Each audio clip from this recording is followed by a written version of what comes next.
கொடுத்ததை காக்கணும், கொடுத்ததை வளர பண்ணணும். தேவன் தந்த ரட்சிப்பு நாம் இழந்துடக்கூடாது. இரண்டாவது, தேவனோடு பண்ணின உடன்படிக்கை நாம் இழந்துடக்கூடாது. மூன்று, தேவன் தந்த அபிஷேகம் நாம் இழந்துடக்கூடாது. தேவன் கொடுத்த கிருபை வரங்கள் நாம் இழந்துடக்கூடாது. ஒவ்வொரு நாளும் அது என்னில் வளர வேண்டுமே தவிர அது என்னை விட்டு ஒரு நாளும் பறிபட்டு போயிடக்கூடாது. தாவீது தன்னை விட்டு அபிஷேகம் போகுது, பரிசுத்த ஆவி போகுது தெரிஞ்சதும் பாதத்தில் விழுந்து கேட்கிறார், ஆண்டவரே உம்முடைய பரிசுத்த ஆவியை மட்டும் என்னை விட்டு எடுத்துறாதீங்க, உம்முடைய ரட்சிப்பின் சந்தோஷத்தை திரும்ப எனக்கு தருவீராக.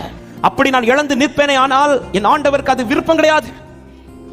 ஆமென். அதனாலதான் தாவீது ஒரு சூழ்நிலையில் அத்தனை தன் மனைவிமார்கள் பிள்ளைகளை சத்துரு பிடித்துக் கொண்டு போனது தாவீது இருந்து கேட்கிறார், ஆண்டவரே நான் போவேனா, நான் பின்தொடர்வேனா, நான் அதை பிடித்துக் கொள்வேனா என்று கேட்டபோது ஆண்டவர் என்ன சொல்லி இருக்கிறோம், நீ போ, அதை பிடித்துக் கொள்வாய் என்று சொல்வதை விட்டுவிட்டு அவர் என்ன சொல்கிறார், நீ சகலத்தையும் திருப்பிக் கொள்வாய் என்றார்.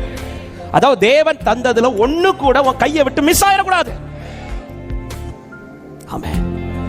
ஆவிக்குரிய வாழ்க்கையானாலும் சரி, உலக பிரகாரமான வாழ்க்கையானாலும் சரி, கிருபையாய் பூமியிலே ஜனிப்பித்தார், நம்மை வளர பண்ணுகிறார், ஒவ்வொரு நாளும் கிருபை தருகிறார், நன்மையை காண வைக்கிறார். ஹல்லேலூயா.